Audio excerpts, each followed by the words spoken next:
Hello everyone and welcome. Today we're diving into a potentially life-threatening condition known as cholinergic crisis. This occurs when there's an overstimulation of the parasympathetic nervous system, flooding the body with the neurotransmitter acetylcholine. Join us as we explore the causes, symptoms, diagnosis, and treatment of this serious medical event. So, what exactly causes a cholinergic crisis? Well, it's typically triggered by excessive exposure to cholinergic agents. This can include organophosphate pesticides, which are commonly used in agriculture and can lead to accidental or intentional poisoning. Certain nerve gases, like those used in chemical warfare, also pose a significant risk. Furthermore, certain medications, particularly those used to treat conditions like myasthenia gravis, can in rare instances lead to a cholinergic crisis if the dosage is too high. Finally, exposure to some types of mushrooms containing toxins can cause this syndrome as well. To understand cholinergic crisis, we need to look at the underlying pathophysiology. Acetylcholine is a neurotransmitter responsible for transmitting signals between nerve cells, particularly in the parasympathetic nervous system.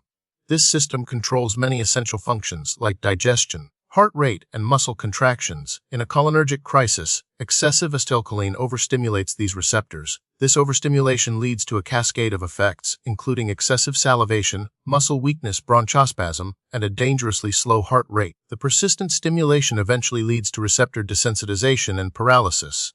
Cholinergic crisis is relatively rare, but it's crucial to understand its potential impact, especially for those in agriculture or at risk of exposure to nerve agents. The incidence of cholinergic crisis directly correlates with the use and availability of organophosphate pesticides and the potential for exposure to nerve agents.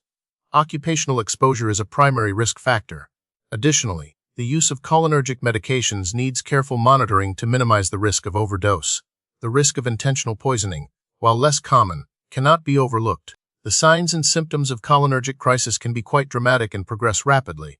The acronym CELDU-GE helps remember the common symptoms: salivation, lacrimation, tearing, urination, diarrhea, gastrointestinal distress, and emesis, vomiting. Other key indicators include miosis of pinpoint pupils, muscle weakness, difficulty breathing due to bronchospasm and increased secretions, bradycardia, slow heart rate, and confusion or altered mental status. In severe cases, respiratory failure and seizures can occur, requiring immediate medical intervention. Diagnosing a cholinergic crisis requires a keen clinical eye and a detailed history. A physician will assess the patient's symptoms, inquire about potential exposures to cholinergic agents, and perform a physical examination. Lab tests, such as measuring serum cholinesterase levels, can help confirm the diagnosis and assess the severity of the exposure.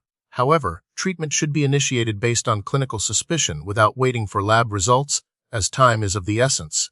While we don't typically classify cholinergic crisis into distinct types, it's important to note that the severity of the condition can vary depending on the dose and route of exposure to the cholinergic agent, as well as the individual's underlying health status. Some individuals might experience mild symptoms, while others could face life-threatening complications.